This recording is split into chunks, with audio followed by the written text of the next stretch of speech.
3-4 দিনের জন্য কোথাও যাওয়ার হলে মেয়ের জন্য যে সমস্ত খাবার দাবারগুলো আমি নিয়ে যাই, চলুন সেগুলো একটুখানি আপনাদের সাথে শেয়ার করি। তো প্রথমেই নিয়ে নিলাম আমি একটা হোমমেড প্রোটিন পাউডার, যেটা আমি বাড়িতেই বানিয়েছি। ওই মাখানা, ড্রাই ফ্রুটস, চিড়ে, মুড়ি এগুলো দিয়ে এটা একদম ইনস্ট্যান্ট হয়ে যায়, দুধের সাথে জাস্ট মিশিয়ে খাইয়ে দিলেই হয়। আর সেকেন্ড যেটা নেব সেটা হলো গুড়। তো মেয়েকে আমি চিনিটা খুব কমই দিই, গুড়টাই দিই বরাবরের। আর গুড় বলতে আমি এইটা গুড়টা এখন রিসেন্টলি ওকে দিচ্ছি, ভীষণ ভালো খেতে।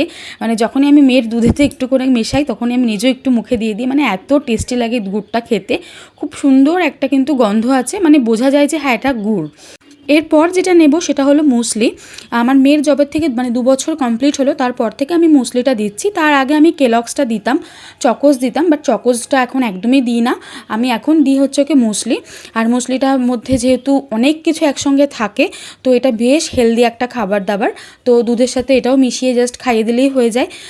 তো মুসলিটা আমি ওকে 2 বছর পর থেকে দিচ্ছি, তো এটাও খেয়ে নেয়। আর তার সাথে নিয়ে নিয়েছি একটা আপেল, আর পাশের প্যাকেটে দেখতে পাচ্ছেন একটা পনির ভুজিয়া রয়েছে।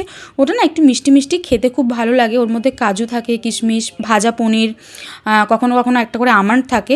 তো যেটা আমার মেয়ে খেতে ভীষণ পছন্দ করে, তাই জন্য একটা পনির ভুজিয়া নিয়ে নিয়েছি, এটা ওই গাড়িতে যেতে যেতে খাওয়ার জন্য।